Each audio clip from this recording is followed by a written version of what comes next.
Nós vamos ler a palavra de Deus na carta de Paulo aos Romanos, o capítulo 1. Romanos, o capítulo 1.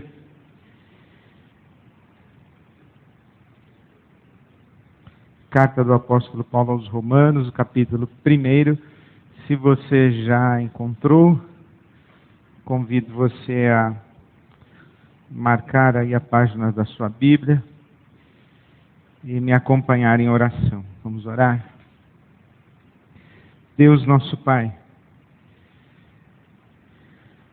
rendemos a Ti as nossas mentes e corações e pedimos-te que na Tua bondade visites os nossos pensamentos e sentimentos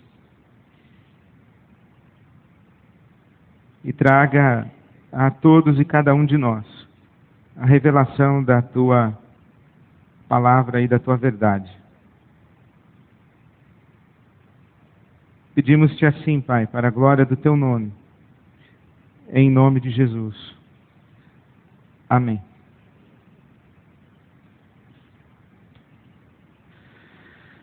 Romanos capítulo 1, verso 16. Não me envergonhe do Evangelho, porque é o poder de Deus para a salvação de todo aquele que crê. Não me envergonho do Evangelho, porque é o poder de Deus para a salvação de todo aquele que crê. Não me envergonho do Evangelho é diferente de não me envergonho dos evangélicos. Também é diferente de não me envergonho do que é dito em nome do Evangelho. Não me envergonho do Evangelho também é diferente daquilo que é feito em nome dos evangélicos ou em nome do Evangelho.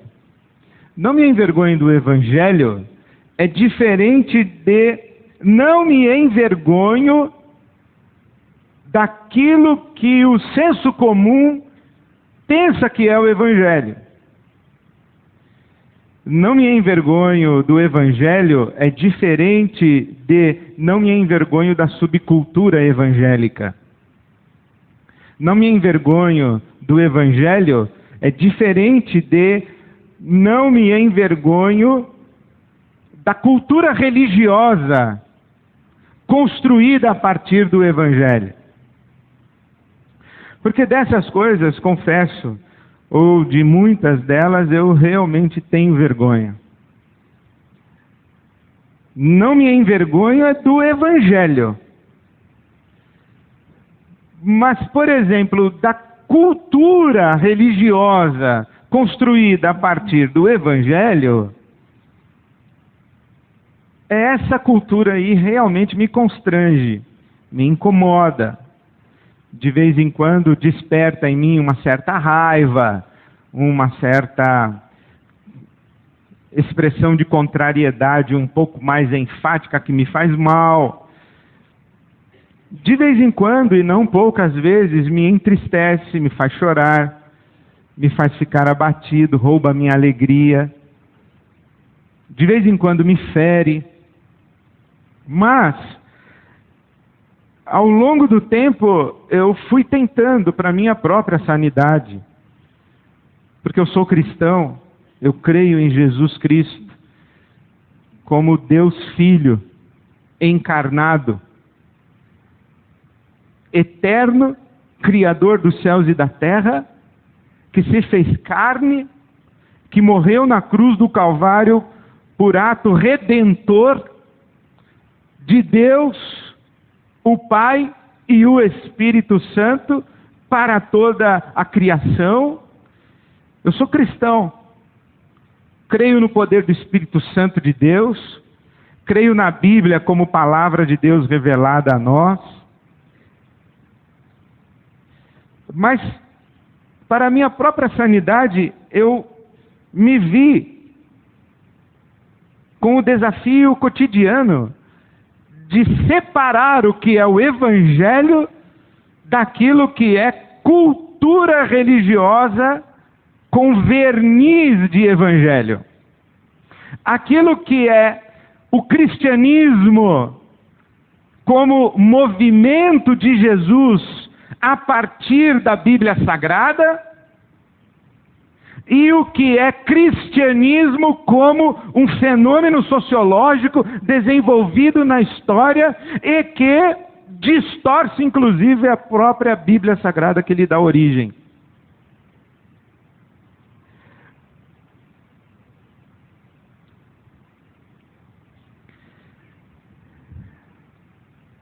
Aprendi a buscar discernimento para discernir a diferença entre religião e evangelho. E talvez poucas coisas ocupem tanto o meu coração, a minha mente, as minhas orações, quanto esse exercício visceral e desesperador de discernimento entre o que é religião e o que é evangelho. Se não, observe por que é que as pessoas procuram uma religião. Pelo menos por 3 razões. 3 grandes motivos para uma pessoa procurar uma religião. Primeiro motivo é que ela quer encontrar respostas. Ela quer encontrar explicações. Ela convive com muitos porquês. E ela precisa explicações que tragam a ela um mínimo de sentido para que o mundo onde nós vivemos se torne minimamente aceitável e habitável. As pessoas procuram uma religião para entender o mundo caótico em que a gente vive e as contrariedades do mundo que a gente vive. Especialmente no que diz respeito ao mal, às tragédias, às catástrofes, às calamidades e ao sofrimento humano, especialmente o sofrimento daqueles que nós achamos que não mereciam estar sofrendo, isto é, nós. Nós queremos saber por que que esse mundo é assim. Por que aconteceu isso?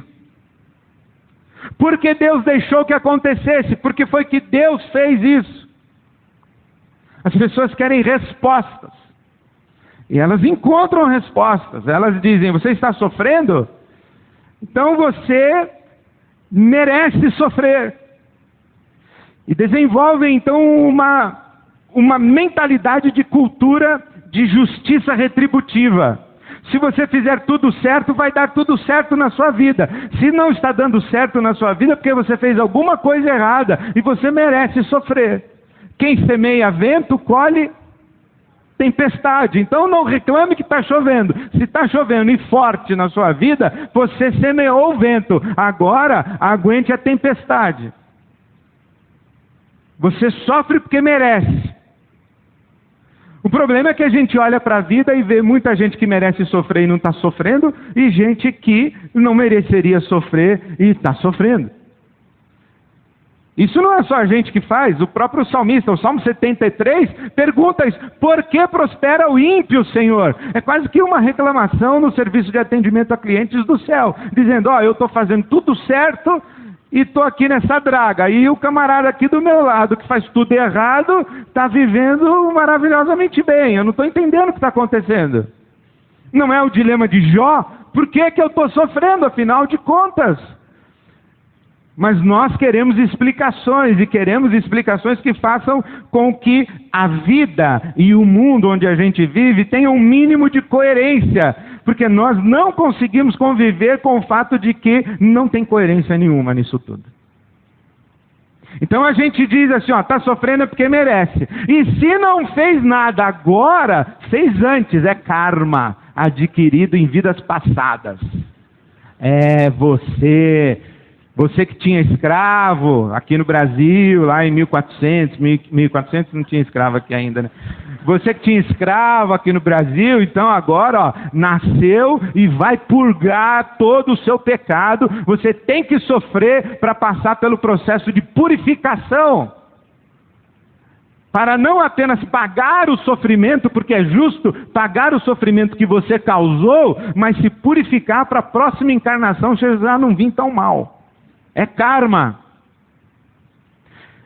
Ou então as pessoas dizem assim, não, está sofrendo, fica na sua, porque Deus tem um propósito, Deus sabe o que faz. Matou seu filhinho, mas Ele está no controle, Ele sabe o que faz.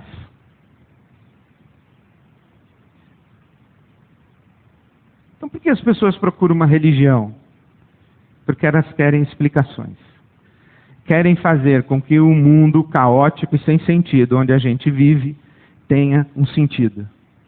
E querem fazer com que o fluxo da história e dos fatos do cotidiano, que obedecem a uma aleatoriedade, esse fluxo da história e dos fatos cotidianos se encaixem num quadro perfeito e belo e maravilhoso. Por que as pessoas procuram uma religião? Porque elas querem uma vida mais confortável. Elas querem que ou sejam blindadas, ou sejam rapidamente socorridas se houver algum problema na blindagem. Por que as pessoas procuram religião? Para ficar de corpo fechado. Por isso que elas tomam banho de pipoca. É para ficar de corpo fechado. É por isso que elas tomam passe no terreiro. É para ficar de corpo fechado. É por isso que elas dão dízimo na igreja evangélica. É para ficar de corpo fechado.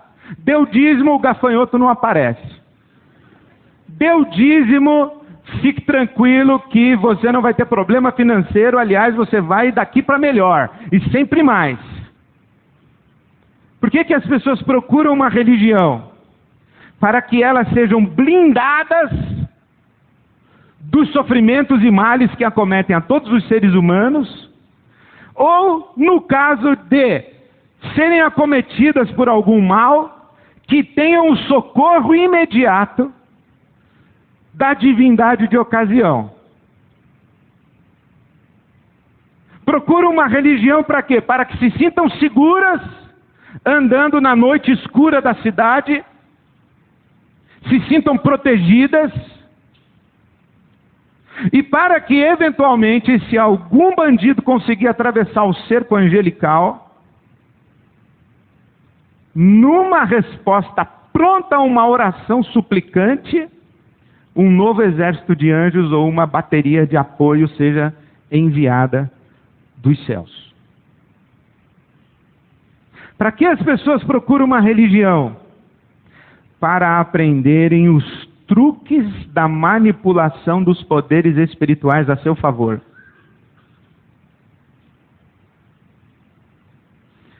Não apenas para encontrar respostas, não apenas para ter uma vida mais confortável, mas para que aprendam como fazer com que os espíritos, ou mesmo o próprio Espírito de Deus, atuem em seu favor. E nós construímos essa lógica religiosa, e ela vale para nós também, cristãos de tradição reformada e evangélica, cristãos protestantes evangélicos. Nós também construímos essa lógica e desenvolvemos toda uma estrutura de pensamento absolutamente semelhante à cultura do fenômeno religioso qualquer que seja ele. Decodificamos essa forma de pensar em clichês. E vamos utilizando os clichês no dia a dia, ou para dar respostas, ou para ter uma vida mais confortável, ou para conquistar o favor de Deus e a interferência do poder divino em nosso benefício. Exemplo: a oração move a mão de Deus. Já ouviu? Quem já ouviu? A oração move a mão de Deus. Agora, pior, já falou? Já falou? A oração move a mão de Deus? O que é a oração move a mão de Deus? De onde nós tiramos isso? Da lógica do pensamento da religião. O que é a religião? A religião é um mecanismo que visa manipular os poderes espirituais em próprio benefício. Como isso se aplica para nós que somos cristãos? Deus, nós oramos e Ele age para nós. É assim. Como se a mão de Deus estivesse parada, e nós estamos aqui sofrendo, e Deus está olhando, não está fazendo nada, e um anjo chega para Deus e diz assim: Senhor, olha o Ed lá sofrendo, senhor, desculpa eu falar assim com o senhor. E Deus diz assim: estou nem aí, não está nem orando, deixa ele orar. Se ele pedir, eu vou lá e faço alguma coisa. Essa é a nossa lógica. E nós vamos pegando esses clichês e essa forma de pensar e vamos colocando dentro da Bíblia. Dentro da Bíblia. E vamos usando os clichês e essa lente, respostas e certezas, vida mais confortável, poder de Deus em nosso benefício. Pegamos essa matriz de pensamento e utilizamos para interpretar os textos bíblicos. E transformamos a Bíblia quase que num manual de autoajuda, ou de ajuda do alto. E vamos lendo a Bíblia Sagrada à luz dos clichês que nós vamos desenvolvendo e desse padrão de pensamento. Exemplo. Jesus disse: se você tiver fé, e a sua fé pode ser pequena, como de um grão de mostarda, e você disser a essa montanha: sai daqui, vai para lá, a montanha vai. Porque a fé... A fé remove montanhas. E quais são as montanhas? Os obstáculos da sua vida. Aquele vizinho que pisa com salto alto no andar de cima. Ore por ele. Diga para Deus trocá-lo de apartamento, tirá-lo da sua vizinhança. Ele é uma montanha, porque fazer um barulho desse tem que ser uma montanha. Então remova a montanha. É o seu chefe, que é injusto, que não reconhece o seu talento. Ore por ele, Deus vai tirá-lo. É a sua enfermidade, ore, Deus vai tirar essa montanha. Aí você vai ler a Bíblia. O que está acontecendo ali na Bíblia? O que está acontecendo é que Jesus entra em Jerusalém, ele vai ao templo, expulsa os vendilhões do templo e diz o seguinte: olha, a casa do meu pai é casa de oração, mas vocês a transformaram em covil de salteadores. Então Jesus expulsa todos os vendilhões do templo, os que lucravam com a religião, chuta tudo que existe de produto para ser vendido ali, e sai furioso da planície do templo. Antes de entrar, encontra-se com uma figueira que não tem fruto. Amaldiçoa a figueira. Os discípulos ficam incomodados e perguntam para ele o que está acontecendo. Como é que o senhor conseguiu fazer essa figueira ficar desse jeito? Aí Jesus diz: se vocês tiverem fé, vocês dirão a esse monte: sai daqui para lá, e ele vai sair.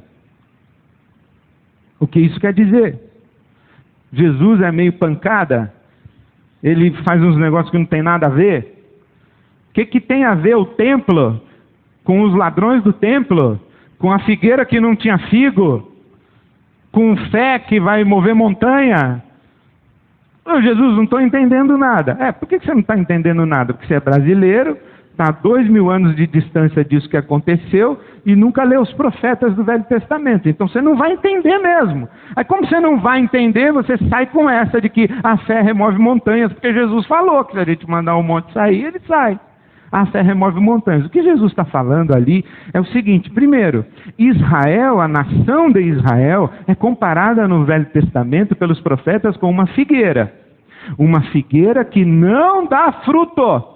E o profeta Jeremias, no capítulo 8, versículo 13, diz o seguinte: essa nação é como uma figueira que não dá fruto, e Deus diz: aquilo que lhe foi dado lhe será tirado. Quando Jesus entra no templo e vê aquela religião infrutífera de Israel, ele diz: olha, isso aqui é uma religião sem fruto. Vocês transformaram a casa do meu pai, que é casa de oração, num lucro para meia dúzia de pessoas. Vocês ficaram loucos. E eu vou acabar com essa festa. E do mesmo jeito que eu estou amaldiçoando essa figueira que não dá fruto, eu estou amaldiçoando Israel, porque o dia em que a figueira não dá fruto é dia de juízo. Abacuque capítulo 3, ainda que a figueira não floresça, e quem é que faz secar a figueira? Deus faz secar a figueira para disciplinar Israel. O que é que Jesus está dizendo? Esse monte, qual é o monte? É o Monte Sião. Onde fica o Monte Sião? Na terra prometida. Nós chamamos de Terra Santa. O que tem em cima do Monte Sião? O templo. E o que tem dentro do templo? Ladrões, bandidos, gente que não teme a Deus. E Jesus faz o quê? Esse pessoal dentro desse templo aqui no Monte Sião é um povo infrutífero que vai ser julgado por Deus. E eu vou deixar isso muito claro. E amaldiçoo a figueira, porque quem amaldiçoa a figueira, amaldiçoa a nação de Israel, que é representada por todos os profetas como a figueira. Aí você continua lendo a Bíblia, Mateus capítulo 21. E Jesus conta uma parábola que Deus plantou uma vinha e esperava colher frutas e uvas boas, e chegou lá, as uvas eram amargas. Quem é a vinha? É Israel, que não deu fruto e foi disciplinado. E o Monte Sião vai ser tirado do centro e um outro monte vai aparecer, que é o Monte Calvário. Não mais uma religião baseada na lei de Moisés, mas uma religião baseada no sacrifício de Jesus Cristo na cruz do Calvário. Troca de monte. Não é mais o Sinai. Não é mais o lugar onde Moisés recebeu as tábuas da lei. Não é mais a religião do pacto da aliança com Moisés. É a religião baseada na nova aliança feita em Jesus e no sangue de Jesus. Na ceia, na instituição da ceia, Jesus pega o cálice com vinho e diz: esse cálice é a nova aliança feita no meu sangue. Nova por quê? Porque uma aliança foi feita lá no Sinai, com as tábuas da lei, com Deus e Moisés. Agora Jesus diz: eu trago uma nova aliança. Por isso que Jesus diz: ouvistes o que foi dito, eu porém vos digo. Ouvistes o que foi dito, eu porém vos digo. É por isso que mostra na Bíblia Sagrada, no Monte da Transfiguração, Moisés, Elias e Jesus. Moisés, a lei de Israel, as tábuas da lei de Israel, lá do Sinai. Elias, os profetas, o que é que a voz do céu diz? Esse aqui é o meu filho amado, é ele que vocês devem ouvir. Não Moisés e não os profetas, mas esse aqui, o meu filho amado. É a nova aliança. Que monte vai sair do lugar? Esse monte, essa montanha, não representa as nossas dificuldades. Representa a religião infrutífera de Israel. Não é um texto que está falando que pela fé nós vamos vencer qualquer problema que aparecer na nossa frente. É um texto de juízo contra um povo que não tinha temor de Deus. E tentou instrumentalizar Deus, e tentou usar Deus, e tentou manipular Deus em seu próprio benefício. Quer outro exemplo? Todas as coisas cooperam para o bem daqueles que amam a Deus, vírgula. Aí, tá vendo como a gente para na hora errada? Todas as coisas cooperam para o bem daqueles que amam a Deus, vírgula, e que foram chamados segundo o seu propósito. Qual é o propósito de Deus? Continua lendo. Romanos 8, 28. Agora você leu 29. Todas as coisas cooperam para o bem daqueles que amam a Deus e daqueles que foram chamados segundo o seu propósito, porque aqueles que de antemão conheceu, também os predestinou para serem conformes à imagem do seu Filho, para que ele, o Filho, seja o primogênito entre muitos irmãos. Em outras palavras, o propósito de Deus para nós qual é? Transformar-nos à imagem de Jesus. Esse é o propósito. Não tem nada a ver com acontecer uma coisa ruim para acontecer uma coisa boa. Porque não é isso que a gente fala? Quando acontece uma coisa ruim com uma pessoa, a gente fala assim: não se preocupe não, todas as coisas cooperam para o bem daqueles que amam a Deus. Você não ama a Deus? Amo. Então, essa coisa ruim que aconteceu com você, na verdade, é uma coisa boa que você não está enxergando, mas vai se transformar numa coisa boa se você esperar. Por quê? Porque todas as coisas cooperam para o bem daqueles que amam a Deus. Aí, eu lembro da aula que eu tive na escola dominical, que a professora da escola dominical, eu era pequeno, garoto, lá em Santos, ela disse assim, que no bairro tal, teve uma enchente, e o carro do irmão foi roubado, e os bandidos tentaram subir a serra com o carro do irmão, lá da Baixada Santista, mas não tinha muita gasolina, o carro ficou parado na serra, eles abandonaram o carro. E choveu muito lá na casa do irmão. Choveu. E teve uma enchente. E o carro dele, irmãos, foi poupado da enchente. Porque todas as coisas cooperam para o bem daqueles que amam a Deus. Eu fico imaginando o seguinte. Pensa, é um negócio que não... Vai ter uma enchente. Vai ter uma enchente. Aí Deus fala assim. Aí a bandidagem toda olha. Aí Deus fala assim, ó. Rouba todos os carros dos crentes aí, tira desse bairro aí que vai alagar. Pô, para com isso. Dá para entender que não é isso que a Bíblia está falando. O que a Bíblia está falando é que em qualquer circunstância da nossa vida, Deus vai agir em nós para nos transformar à imagem do seu Filho. Deus está dizendo que não há circunstância nenhuma da nossa vida que interrompa o propósito dele para nós e que o impeça de agir em nós para nos fazer homens e mulheres decentes. Que não há uma circunstância ruim que nos acometa ou uma coisa ruim que nos aconteça e que Deus olhe e diz assim, Ed, eu queria muito fazer uma coisa na sua vida, mas se for ficar doente logo agora, não vai dar. Ed, você perdeu o emprego justo agora, não vai dar, agora eu fiquei de mãos atadas, não posso mais te usar, não posso mais te abençoar, não posso mais falar contigo, não posso. Tem que esperar aí passar, você ter alta, quando você tiver alta, você vem falar comigo de novo. Não faz sentido. Querem um outro exemplo? Deus é poderoso para fazer infinitamente mais além daquilo que pedimos ou pensamos. Alguém sabe onde está? Efésios 3:20. Deus é poderoso para fazer infinitamente mais. Vai nessa tua fé, minha irmã, porque Deus é poderoso para fazer infinitamente mais. O que quer dizer isso? Que a gente pede 10 e Deus dá 1000? O que quer dizer que Deus é poderoso para fazer infinitamente mais? Ali no texto está escrito. O apóstolo Paulo diz assim, eu me coloco de joelhos diante do Pai, de quem toma o nome toda a família nos céus e na terra, e eu peço a Ele que abençoe vocês,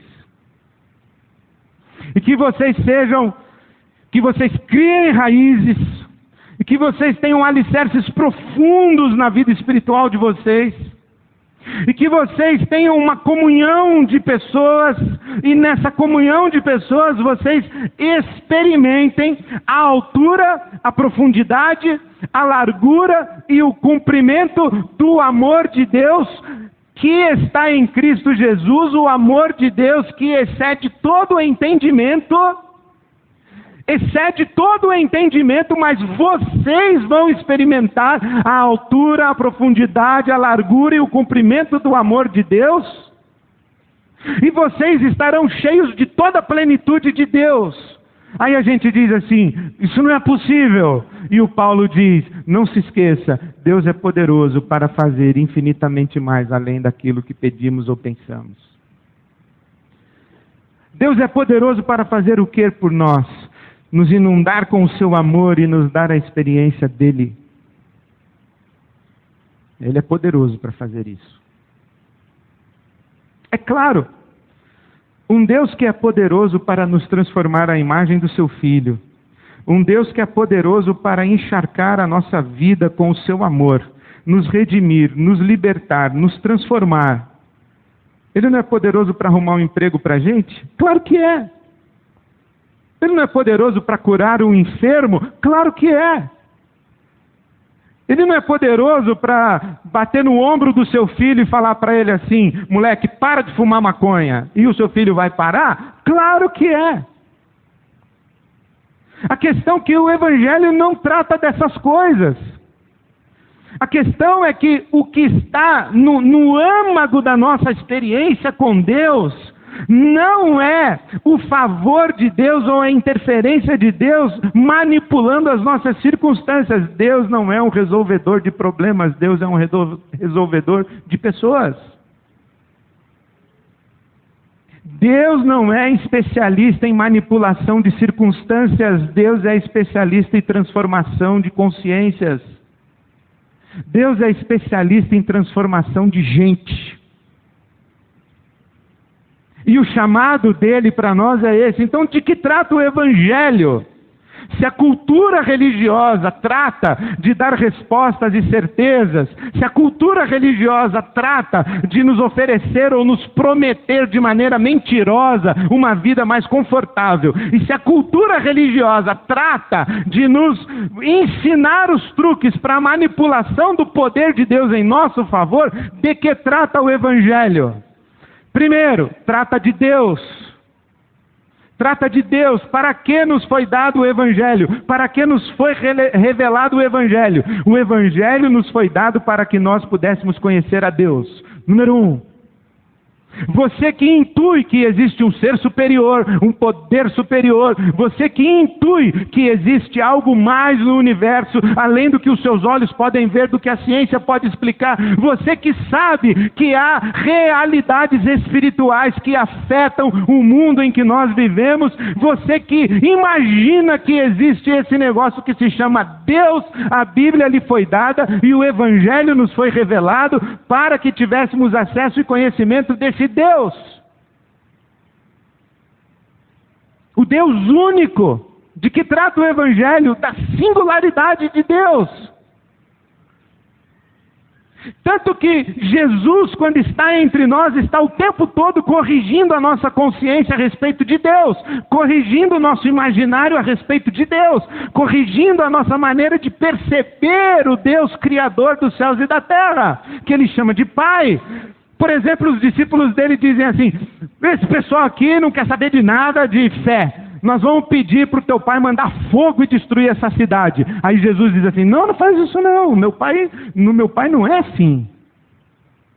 Essa mulher aqui não é judia, é Ciro-Fenícia. Não, mas o meu pai curte também Ciro-Fenício, baiano, corintiano, meu pai não faz acepção de pessoas. Essa mulher aqui foi pega em adultério, vamos apedrejá-la. Aí falou, não, pera um pouquinho, meu pai tem uma outra solução para essa parada aí, diferente de apedrejar essa mulher. Esse sujeito aqui é cego de nascença, já é amaldiçoado, já nasceu amaldiçoado pelo teu pai. Aí Jesus fala, não, meu pai não fez nada disso, para, vamos lá cuidar do cego de nascença. Jesus está o tempo todo dizendo, o meu pai não é isso que vocês pensam, deixa eu explicar direito para vocês como é o meu pai.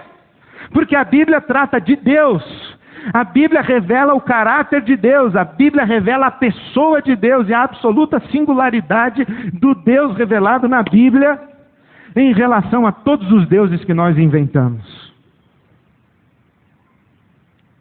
Segundo, de que trata a Bíblia? A Bíblia trata de nós. O que o Evangelho nos revela? Quem nós somos e de como precisamos nos converter a Deus. Diz que trata o Evangelho. Como se Deus me chamasse e dissesse assim, Ed, deixa eu falar para você alguma coisa que você não sabe a meu respeito. Você está enganado a meu respeito. Deixa eu esclarecer você. Eu ouço, e aquilo vai penetrando a profundidade do meu coração e da minha alma e da minha consciência. Quando chega o momento, Deus fala assim: agora, deixa eu falar para você algumas coisas a seu respeito que você não sabe, que você desconhece, que você precisa saber. E eu digo: fala, Senhor, o que o Senhor quer falar a meu respeito? Quero falar quem você é. E aí o que o Senhor quer falar? Eu quero falar que você foi criado por mim, a minha imagem e semelhança. Que você tem capacidades, possibilidades, atributos, competências, habilidades, que você é uma pessoa extraordinária e eu dei tudo isso para você. Eu coloquei tudo isso em você. Quero dizer que você, de todas as criaturas que existem nesse universo que eu criei, você é a mais parecida comigo. Aliás, você é muito semelhante a mim. Aliás, quem olha para você tem uma impressão de como eu sou, porque você é minha imagem. E você é semelhante a mim. E você é tão parecido comigo, e tão extraordinário, e tão maravilhoso, que você pensa que você é igual a mim. Pior, às vezes você pensa que você não é você, que você é eu. E aí daqui a pouco você começa a pensar que você dá conta da sua vida e da sua existência.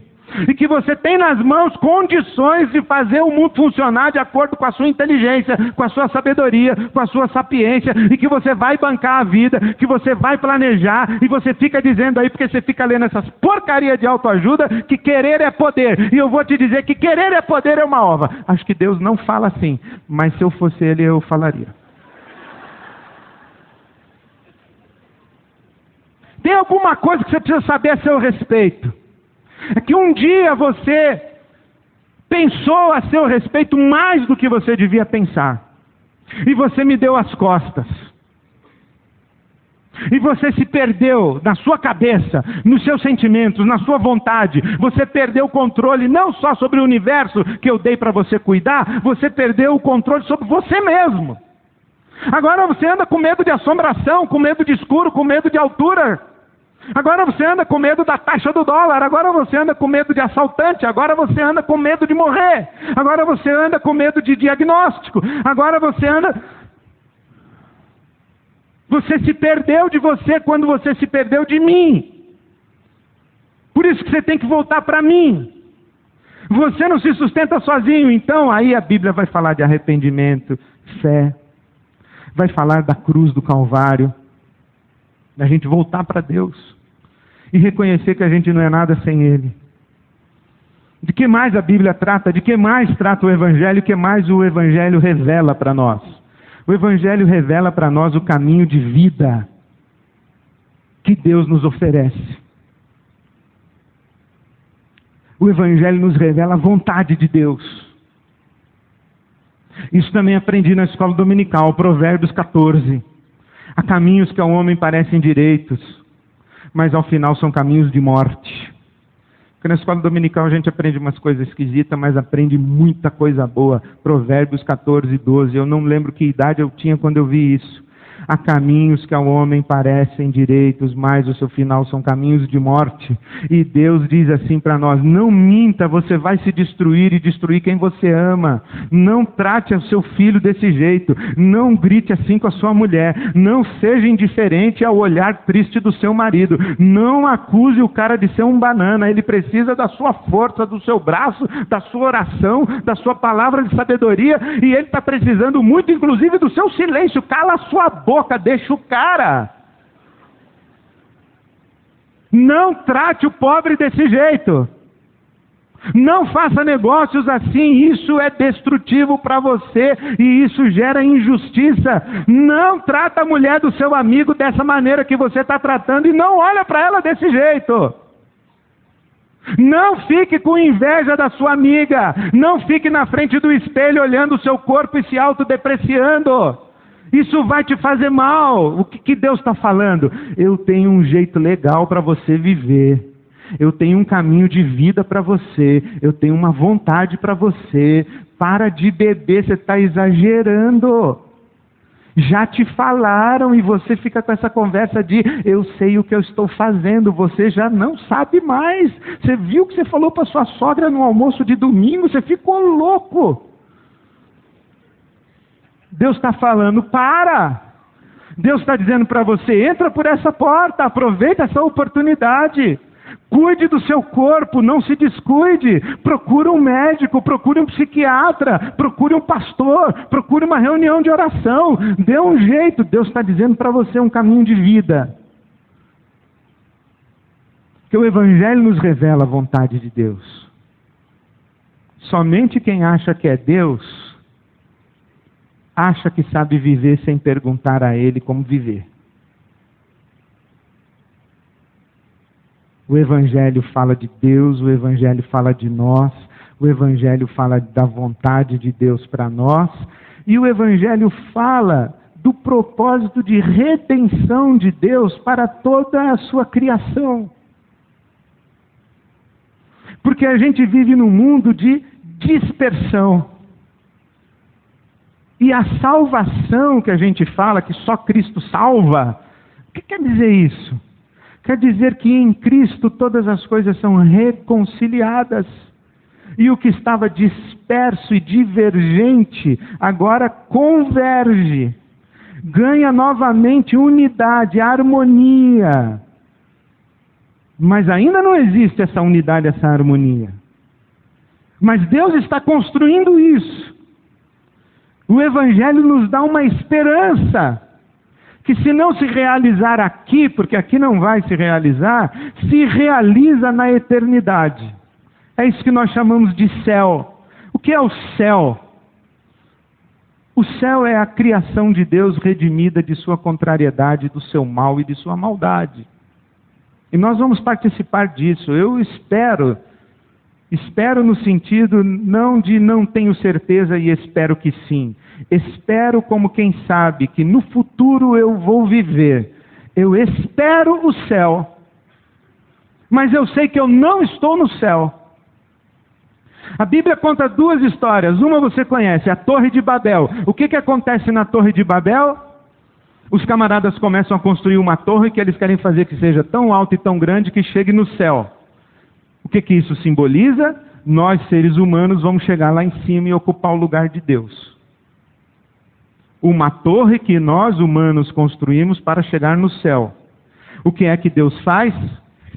Confunde as línguas. Um sai falando alemão, outro sai falando japonês, outro sai falando chinês, outro sai falando mandarim, outro sai falando português, outro sai falando inglês. E ninguém se entende mais. Cada um com uma vontade, cada um com um pensamento, cada um com uma doutrina, cada um com uma religião, cada um com uma proposta econômica, cada um com uma ambição territorial, cada um com um modelo político, cada um com um sistema de governo, cada um com uma filosofia, cada um com um Deus, cada um com cada um e cada um por si, e seja o que Deus quiser. Isso é Torre de Babel. Mas a Bíblia conta outra história, que é a história do Pentecostes. O que é a história do Pentecostes? Na Bíblia Sagrada, quando Deus derrama o seu Espírito Santo sobre toda a carne, sobre todos os homens, sobre toda a raça humana. Deus derrama o Espírito.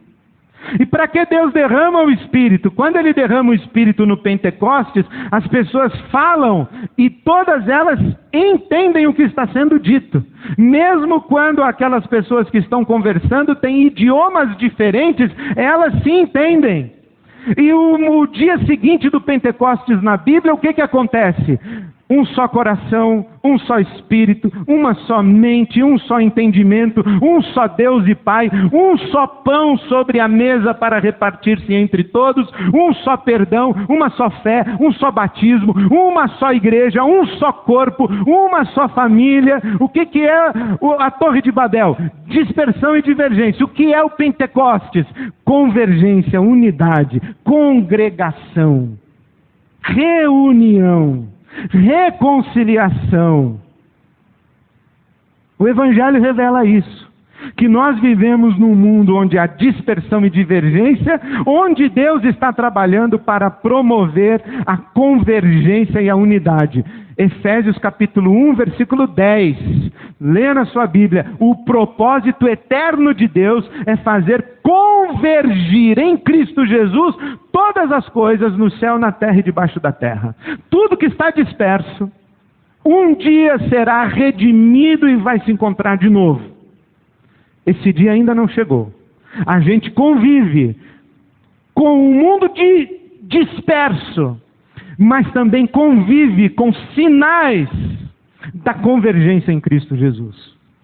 É por isso que no nosso mundo tem alegria, é por isso que no nosso mundo é possível ter perdão, reconciliação e paz, é por isso que no nosso mundo tem partilha, é por isso que no nosso mundo tem comunhão, é por isso que no nosso mundo há sinais de justiça, é por isso que no nosso mundo tem boa medicina, é por isso que no nosso mundo tem desenvolvimento de tecnologia agrícola, é por isso que no nosso mundo tem sistema de distribuição de água, é por isso que no nosso mundo tem tratamento de esgoto, é por isso que no nosso mundo tem pessoas que são curadas e os médicos não sabem explicar por quê, é por isso que no nosso mundo tem gente que se reúne para fazer oração. É por isso que no nosso mundo tem comunidades solidárias. Por quê? Porque o reino de Deus já dá os seus sinais, apontando para a nossa esperança de que um dia toda a terra se encherá do conhecimento da glória de Deus, como as águas cobrem o mar, como profetizou Abacuque. Qual é o nosso caminho do Evangelho? Nosso caminho do Evangelho não é encontrar resposta para tudo, explicar tudo e fazer a conta do nosso mundo caótico fechar. Não fecha. Qual é o nosso caminho? É querer uma vida mais confortável? É querer manipular Deus a nosso favor? Isso é religião.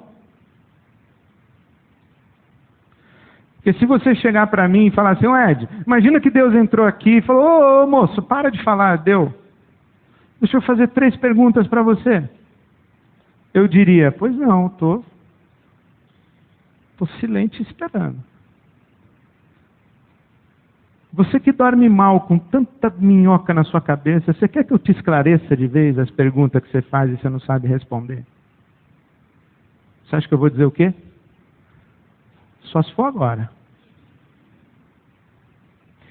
Você quer uma vida confortável que não tenha BO, nem com você, nem com a sua mulher, nem com seus filhos, que eu ajuste a sua vida com a sua mãe, que eu ajuste a sua vida aí com os seus cunhados e com a sua igreja, que eu ajuste a sua vida com esse pessoal do Facebook aí que te enche o saco. Você quer que eu te dê uma vida assim que você vai receber aumento, a sua carreira vai ser turbinada, sua saúde vai ser inabalável? Você quer que eu coloque em ordem a tua casa para você ter uma vida pisando sobre rosas? Eu vou dizer, é claro que eu quero, Senhor. Você quer que eu preste atenção o tempo inteiro em você? Ó, vamos fazer um pacto, daqui para frente eu vou colocar você na minha alça de mira e nada de mal vai te acontecer, e se alguém chegar perto para tentar te fazer o mal, eu já vou passar a foice e ninguém vai chegar perto de você para te fazer o mal, nada. E se porventura eu for pego de surpresa, eu der uma vacilada ou um anjo dormir, eu corrijo imediatamente, antes mesmo de você ajoelhar para orar. Você quer que eu me comprometa com você que toda vez que alguém pedir para você fazer uma oração e você fizer, eu vou dizer sim ao seu pedido? Você acha que eu vou dizer o que para Deus? Claro que eu quero, Senhor. E isso faria de mim, sabe o quê? Um bom religioso. Mas alguém que não tem nada a ver com Jesus de Nazaré. Você imagina um cara como eu achando que sabe todas as respostas de todas as minhocas que tem na sua cabeça. Você imagina um cara que nem eu, com a vida arredondadinha por Deus, sem problema nenhum, e com o poder de dizer para ele faz e ele faz, e eu dizer para ele não faz e ele não faz. Como é que eu ia tratar você?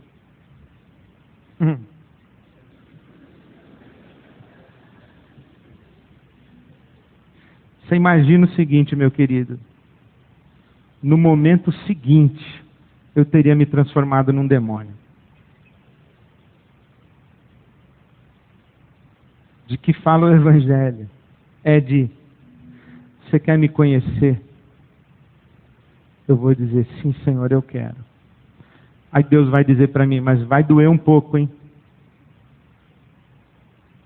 Você vai ter que abrir mão de algumas coisas e eu vou ter que quebrar você, porque você é mimado, você é arrogante, você é prepotente. Eu vou ter que quebrar você. Você quer mesmo me conhecer?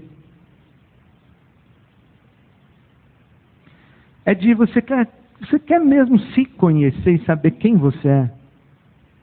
Quer que eu diga tudo a seu respeito e mostre? Eu prometo que eu não digo de uma vez, eu vou revelando aos poucos. Você não vai aguentar ouvir tudo que você é de uma vez. Você quer? Você quer que eu te dê um livro que à medida em que você vai lendo, ele vai funcionar como um espelho e ele vai mostrando a sua face? E você vai se percebendo? Eu vou dizer, quero sim, Senhor.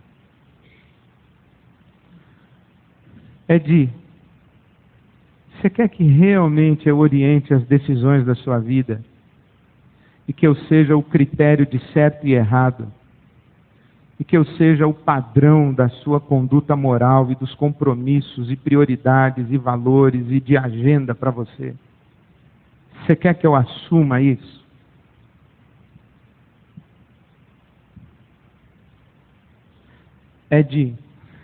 Você quer cooperar comigo para agir nesse caos,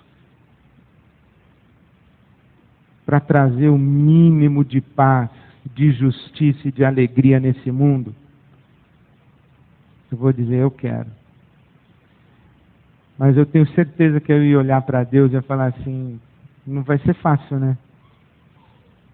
E Ele ia dizer para mim, fácil não vai ser, mas eu te garanto que não há nenhum projeto de vida que seja mais extraordinário e maravilhoso do que esse que eu estou te propondo. E eu empenho com você a minha palavra, que você, quando chegar ao fim da sua vida, não terá se arrependido de me ter dito sim. Foi assim que São Paulo apóstolo chegou ao fim da vida.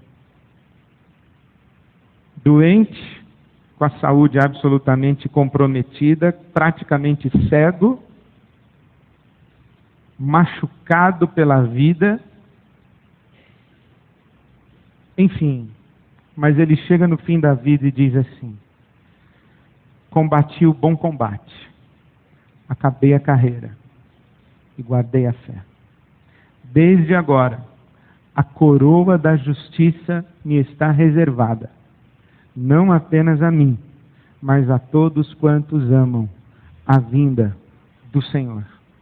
Eu desejo, meu irmão, minha irmã, moço, moça, você que está me ouvindo, a minha oração mais profunda por você e por mim é que Deus nos livre do engano e da ilusão da religião e nos converta ao Evangelho de Jesus Cristo, nosso Senhor.